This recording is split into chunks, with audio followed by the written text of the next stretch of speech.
si vous arrivez à prendre la posture une minute, même une minute, vous pourrez la prendre 10 minutes, puis une demi-heure, puis une heure. L'important, c'est que vous ayez pu prendre cette posture ne serait-ce que quelques secondes correctement. Après, le corps va mémoriser et va...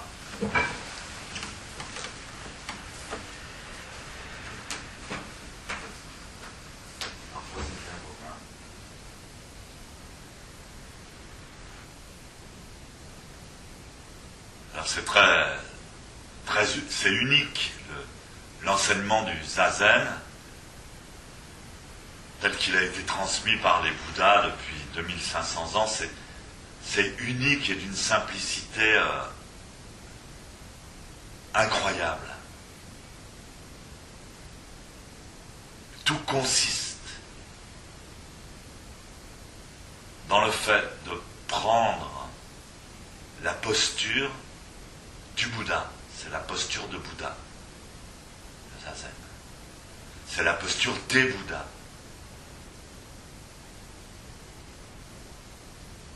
C'est le seul enseignement, c'est l'essence, l'essentiel de l'enseignement transmis.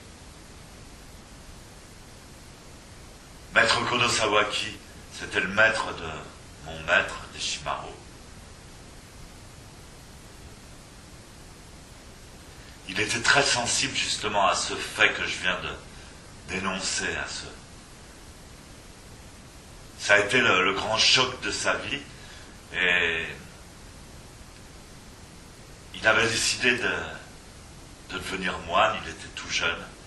Il a marché pendant plus de 1000 kilomètres pour aller jusqu'au temple, le grand temple de Eiji. Et on l'a accueilli là-bas, non pas comme un moine, mais comme un mendiant. Et on l'a affecté à travailler aux cuisines.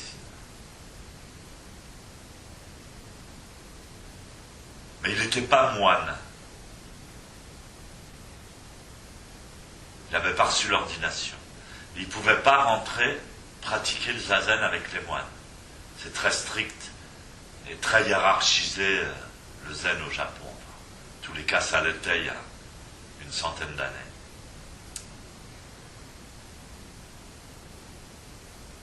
Et lui, il rêvait de pratiquer le zazen. Il avait comme un instinct qui lui disait, mais le zazen c'est très important, mais il ne savait pas pourquoi ni comment. Mais des fois il regardait les peintures, il regardait à travers la porte du dojo pour voir ce que faisaient les moines, etc. Et un jour, qu'il était seul dans les cuisines pendant que tous les moines étaient en train de faire zazen, eh bien, il s'est assis sur un sac de riz et il s'est mis en lotus et il a commencé à prendre la posture du Bouddha tout seul. Et puis ce jeune Kodo Sawaki, ce jeune mendiant qui était accueilli chez les moines, il se faisait tout le temps crier dessus. Au Japon, ils sont très sévères avec ceux qui sont inférieurs en hiérarchie. Va chercher ci, va chercher ça, Sawaki. Si, qu'est-ce que t'as fait? Nettoie ça, nettoie ci. Personne ne le respectait. On le traitait mal. Donc il était assis tout seul dans cette posture de zazen. Il ne savait pas trop quoi penser. C'est quand même fort la posture de zazen.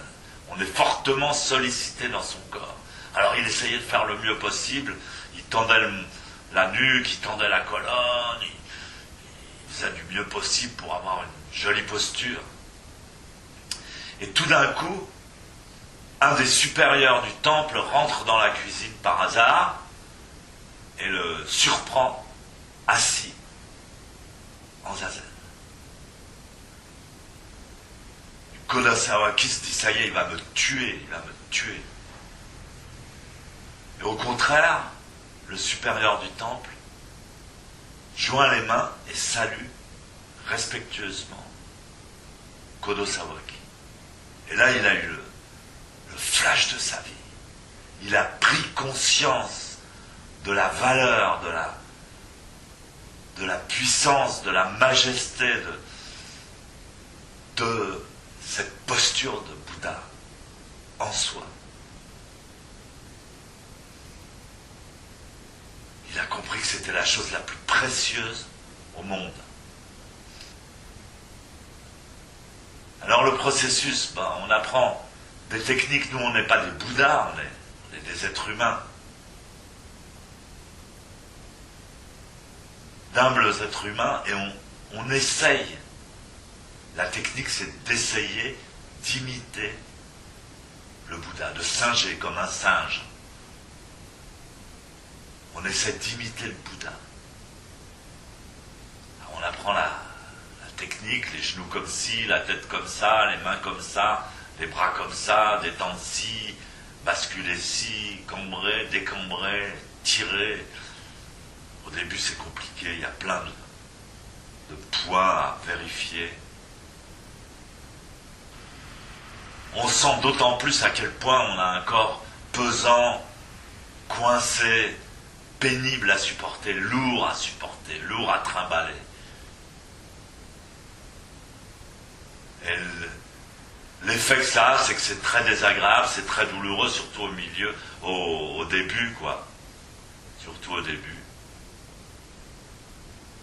Et ça, c'est la partie humaine du zazen. En fait, une fois que l'humain a fait tout ce qu'il pouvait pour essayer de prendre cette posture divine le mieux possible, à ce moment-là, il faut abandonner l'humain, il faut abandonner l'ego, il faut lâcher. On a fait ce qu'on pouvait, c'est bon. Maintenant, on lâche. On arrête de considérer quoi que ce soit, que ce soit des douleurs ou du bien-être ou de l'impatience ou des pensées, tout ça, on laisse. On s'en occupe plus. On abandonne complètement corps et esprit personnel.